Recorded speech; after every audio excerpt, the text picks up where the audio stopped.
¿La declaratoria de patrimonio cultural es una norma suficiente para la defensa y conservación? Muy buenas, te doy la bienvenida a El Poder de la Morenada, una miniserie del podcast Encuentro Saberes. Este es un podcast del colectivo Pachacamani en coproducción con Camani Audio. Este es el episodio número 6. Mi nombre es Richard Mújica y esto es un podcast, un audio que te puede acompañar donde, cuando tú quieras y cuantas veces lo prefieras. Continuamos con el conversatorio organizado por Juan Carlos Cordero, desde el Ministerio de Culturas, Descolonización y Despatriarcalización en La Paz, Bolivia. Como parte del panel de discusión Matracas Cascabeles reclaman sus raíces, el 6 de septiembre de 2021 se realizó el conversatorio Defensa de la Danza a la Morenada. Escucharás rondas de intervención de las personas invitadas en esta mesa en el siguiente orden: David Aloquipa, María Lupita Meneses, Varinia Oros, Freddy Maidana y Richard Mújica. Como moderador del evento está Jimmy Iturri. En este episodio escucharemos las respuestas a la pregunta que da título a este episodio. ¿La Declaratoria de Patrimonio Cultural es una norma suficiente para la defensa y conservación de la morenada boliviana? Vamos a escuchar las respuestas de los invitados. Bueno, no creo que sea suficiente, ¿no? Por eso, justamente con todo lo que hemos hablado, hemos visto que la complejidad que tiene la danza de la morenada es, sale de este margen únicamente cultural, estético, sino ya cruza todos estos elementos sociales, culturales, políticos, de clase social, claro, económicos, ¿no? Entonces, y estos son los elementos que justamente en distintas mesas de discusión planteábamos cómo estos elementos políticos especialmente han hecho pues que una danza de la morenada, de ser una danza marginal, ¿no? Indígena, despreciada por una élite, en un momento llega a convertirse en un elemento de justamente de asfixia al mismo poder, ¿no? De decir, aquí estamos los morenos y nos tomamos la fiesta, ¿no? Nos tomamos la fiesta del gran poder, del carnaval de Oruro y otras fiestas, y pues se transforma justamente en ese elemento importante como el que hemos estado discutiendo en este punto. Entonces, por ello creo que no es suficiente, porque la política, la declaratoria, tendría que estar acompañada por una política, que justamente esa política es el plan de salvaguarda, donde esté incorporado el tema de diplomacia cultural, el tema de la difusión cultural nacional e internacional, que justamente, como planteabas, los medios de comunicación, ¿cómo se hace política desde los medios de comunicación para difundir estas narrativas de la morenada? No solamente poner la estética o la china morena, o poner el moreno o la fiesta, sino cómo se plantea, se discute esta narrativa, cómo está en la política educativa, en la educación formal y en la educación también que nos plantea aquí muy bien Varinia, de decir, pues hagamos un fortalecimiento de que esa memoria de los bordados, de la construcción de máscaras, ¿no? de la misma música, ¿no? La música de la morenada tiene mucho que decir, ¿no? Entonces, ¿cómo hacemos que eso pues se convierta realmente en un elemento de creación constante, como lo es, ¿no? Pero no tenemos justamente esos elementos, estas políticas para que los niños en las escuelas, todo aquello, puedan plantear esto. Y en ello sí quiero plantear de que no es una responsabilidad únicamente de una política nacional, sino autonómica, es departamental, municipal y locales, ¿no? Porque desde el momento en que planteas aquí se baila la morenada, pues tienes tu propio registro, tienes tu propio territorio, tienes tus propias formas de entender y vivir la morenada y por ende tus interpretaciones. Por eso también los museos, los centros de interpretación tendrían que reflejar esa diversidad, ¿no? De voces, ¿no? Entonces yo me quedaría por ahí porque creo que a partir de que la ley de la morenada, que justamente el 7 de septiembre la declara Patrimonio Nacional, pues hay que incorporar todos estos elementos. Y si no tenemos una normativa que acompaña esa ley, si no tenemos recursos humanos y técnicos que justamente hagan todo aquello que estamos planteando, si no tenemos una estructura, ¿no?, que justamente diga, acá vamos a hacer esto, aquello, y hacemos un seguimiento estructural y técnico y con una inversión pública, pues sí, todavía son los elementos que seguramente vamos a ir, ¿no? Es un desafío que tenemos como comité de salvaguarda, que también muchos de las instituciones que somos partes acá, somos parte, ¿no? Y tendremos que trabajar eso hacia adelante. Muy bien. María Lupita. Sí, efectivamente, una declaratoria de patrimonio cultural es importante. Es un reconocimiento del Estado a los diferentes niveles a un determinado patrimonio inmaterial. Pero no es suficiente, como bien decíamos, porque ¿qué falencias tienen estas declaratorias?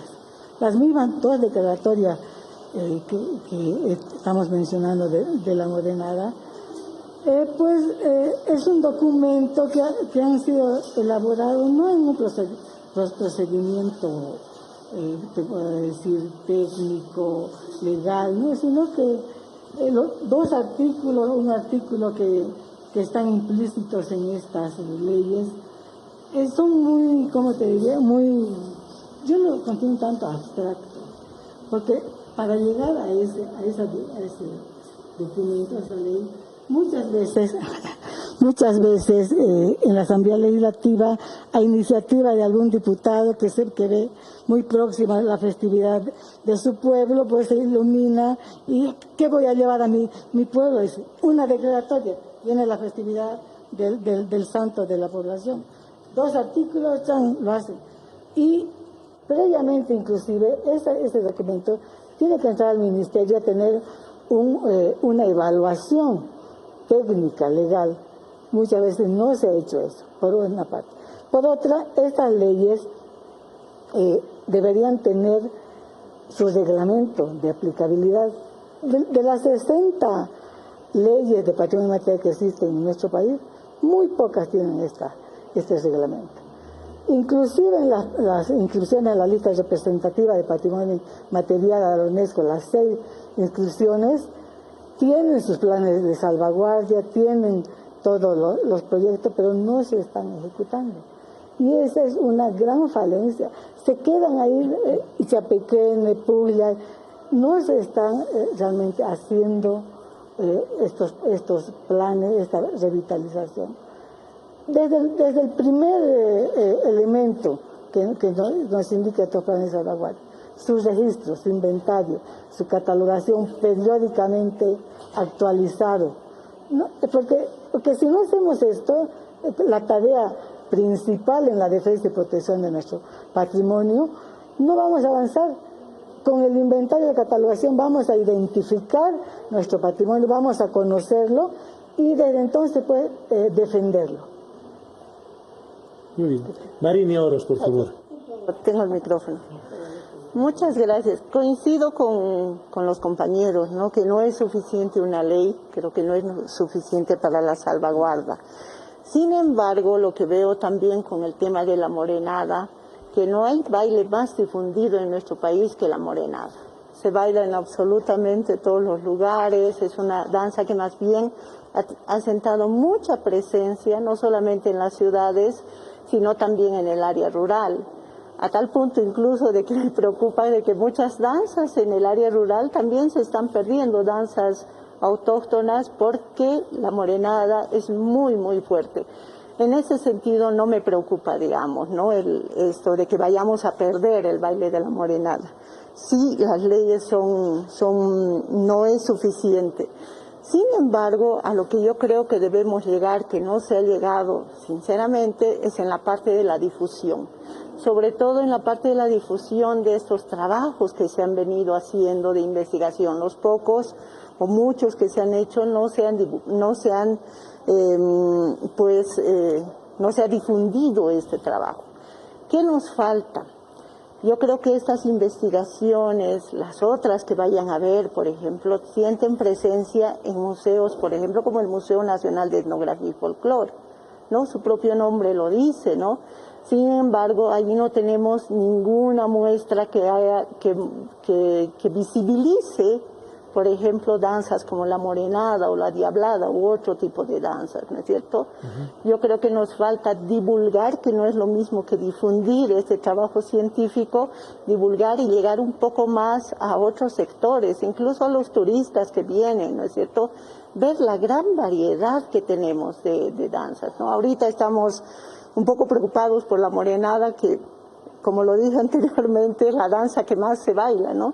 Pero hay bailes que realmente se han ido perdiendo, ¿no? Que solo nos queda o una máscara o un pantalón, por ejemplo, del misticicuri, ¿no? O sea, son bailes que se han perdido, lastimosamente. Entonces yo creo que a eso tenemos que llegar con estas entidades, que realmente ponernos las pilas y poder difundir y divulgar este gran patrimonio que tenemos, en este caso la morenada, ¿no? Mostrar la gran variedad de trajes, por ejemplo, cómo ha ido cambiando a lo largo del tiempo, ¿no? Cómo ha ido increciendo este traje, que en vez de volverse más chiquito ha ido volviéndose más voluminoso. ¿Por qué ha pasado esto, no? Son estas cosas que yo creo que tenemos que difundir y divulgar en estos espacios. Muy bien. Freddy Mujica. Richard. No, Richard, Richard, dale. Gracias por bautizarme. Voy a ir un poquito por la vía que tomó Lupita, porque en un tiempo hemos luchado juntos por esa línea. Creo que, o sea, me pongo a pensar, ¿no?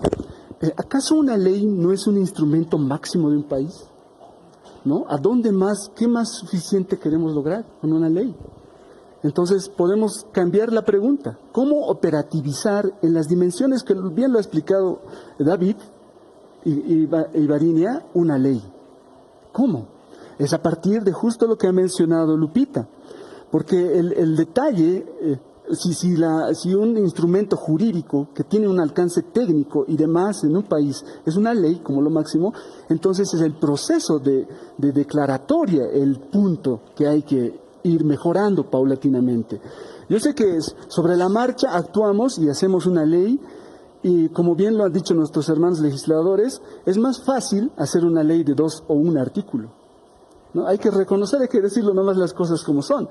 En cambio, cuando tomamos una ley y la hacemos más compleja, es decir, con un alcance mucho más transversal, hablando solamente del Estado y sus ministerios y todas las instancias que dependen de él, entonces nos trae más complicación. ¿En qué sentido? En una complicación de análisis por otros ministerios. O sea, cuando vemos la convención, que luego vamos a ver, ¿no? Salvaguardia, esa palabra clave, tiene en su conceptualización una serie de acciones de las cuales cuando nosotros hacemos una declaratoria en Bolivia se resume generalmente a la promoción, nada más, ¿no? Ni siquiera incluye el tema de la educación, que es tan fundamental como lo ha mencionado David. Entonces, ¿y cómo se logra? Añadiendo más artículos en esa ley de declaratoria, donde se pueda posibilitar el accionar del Ministerio de Educación, Relaciones Exteriores, Medio Ambiente, Trabajo, Economía, etcétera. Y ese proceso parece que es lento y no coincide con las agendas de los hermanos legisladores, como ha dicho Lupita, o puede ser muy tedioso a nivel técnico y exige mayor capacidad de los técnicos de las instituciones. Entonces, trae una serie de respuestas. Yo pienso que una ley de patrimonio debería de ser la respuesta, pero tenemos que seguir trabajando. Hay unos cuantos ejemplos de leyes como la del charango, los suruchipayas, que han ido por la integralidad del enfoque, pero ha sido un proceso largo, de debates internos en nuestro país, que sigue siendo en cierta manera centralista y hay que ir poco a poco incluyendo con estos temas del patrimonio y su transversalidad, incorporando estos nuevos retos también a nivel jurídico-técnico. Gracias. Muy bien, ahora sí, Freddy Maidana. Bien, creo que hay una normativa, diremos que no es suficiente, pero las leyes, las normas no bailan, definitivamente, ¿no? Es decir, podemos tener la mejor legislación, ¿sí? Pero de pronto eso de ninguna manera va a lograr que se conserve o se proteja la morenada. Sí, y lo vemos en la realidad. Tenemos la normativa y sin embargo países como Perú, Chile, llevan los réditos económicos, culturales a nivel internacional. Definitivamente ahí nos damos cuenta que las normas no bailan. Lo que sí, los que participan en esta conservación y los que deberían elaborar las normas, ¿no? Claro, lógicamente a través de la instancia que corresponde, son aquellas personas que son parte activa de esa memoria colectiva, ese pueblo que cotidianamente, llamémoslo, aunque exageradamente, aunque en Bolivia La Paz se bailan los 365 días, se bailaba hasta hace un año y medio atrás, es decir, se bailaba. Nosotros somos personas muy festivas, muy musicales, y eso es verdad. Entonces, estas personas que se resguardan la memoria colectiva de los pueblos son aquellos que en realidad protegen. Ellos deberían orientar y dar los lineamientos para esta protección. Pero esa protección tiene que ver con dos elementos. Uno, difundir. Hay que hacer políticas de difusión, ¿no? Y eso creo que es responsabilidad de las instituciones del Estado, ¿no? Hay que hacer difusión por una parte. Y por otra parte, apoyar el turismo en eventos importantes. Y creo que eso es clave. Porque si nosotros no tenemos la capacidad para llevar y difundir nuestras danzas, y particularmente la morenada, aunque la morenada se pueda defender sola, y para llevar 50 morenos, porque no puedes llevarte 10 morenos, porque es una vergüenza 10 morenos fuera de Bolivia. Tienen que ser porque son manifestaciones masivas las fiestas donde participan la morenada. Entonces hay que llevarse como 50 o 100 morenos fuera del país. Pero mejor si traemos turistas y que estos turistas puedan gozar de esas comunidades, ¿no? Y que no nos agarren con un bloqueo que siempre nos generan ciertos problemas en este proceso de difusión. Y creo que es importante difundir. Y por otra parte, en este proceso de difusión hay que trabajar en el tema de esta legislación que apoye a estos artesanos, porque son los que resguardan, ¿y quiénes participan? Mascareros, sombrereros, los plumeros, los boteros y los que hacen los trajes, los calzoncillos blancos, es decir, hay toda una empresas económicas que trabajan detrás de esto y la legislación lógicamente tiene que recogerlo. Y creo que estos son elementos fundamentales para poder proteger y que eso pueda estar en la norma, aunque las normas no bailan. Gracias. Todo eso sirve, pero creo también que hay que complementar con otro tipo de investigaciones, como diría Walter Benjamin, peinar a contrapelo, ¿no? Para encontrar otro tipo de cosas, por ejemplo, de cómo la morenada, de ser una danza de subalternos, hoy es la danza de los poderosos, porque por ahí me dicen que si quieres bailar morenada tienes que tener platita, ¿no? Y de cómo ese mundo indígena ha penetrado tan profundamente en el mundo blancoide y ahora hasta los gringuitos bailan morenada, ¿no? Hasta los turistas, para no decir en su momento el agregado cultural, creo, de la propia embajada norteamericana, ¿no? Y cómo también se relaciona, por ejemplo, la morenada con los caporales, que es la otra danza que bailan en todos los pueblos, ¿no? Antes había platos en cada región, ahora hay salchipapas en todo Bolivia, ¿no? Salchipapas y pollo a la bróster es la otra. Bueno, pero eso se ha, digamos, generalizado, aún así, de cómo se ha sobrepuesto, de cómo los libretos ocultos de los subalternos se han convertido en libretos dominantes y han salido a la luz del día. Bueno, eso serán para otras investigaciones, pero también quiero complementar porque creo que no todo es archivar, sino también ver la vida misma, y la morenada es vida. Nuevamente, gracias por llegar hasta aquí. Gracias por tus comentarios y por ayudarnos a difundir este nuevo episodio. En la descripción añadimos información del evento y de los demás podcasts de esta serie. Mi nombre es Richard Mújica y nuevamente te invito a visitar la página web de este podcast, pachacamani.com/encuentros saberes. Desde ahí podrás escribirnos un comentario o hacernos una pregunta. También puedes contactarnos de forma directa mediante el formulario de la página web pachacamani.com/contactar. Además, nos encuentras en Telegram y tus redes sociales favoritas como @pachacamani.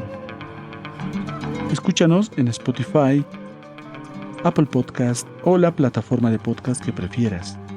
Y si aún no lo hiciste, suscríbete a nuestro newsletter gratuito donde compartimos muchísima información sobre cultura, antropología y patrimonio y la encuentras en pachacamani.com/correo. Encuentra más de nuestro contenido mediante nuestras redes sociales como @pachacamani. Este podcast es producido por Pachacamani en coproducción con Camani Audio. Pachacamani, reivindicando lo sonoro. Nos escuchamos.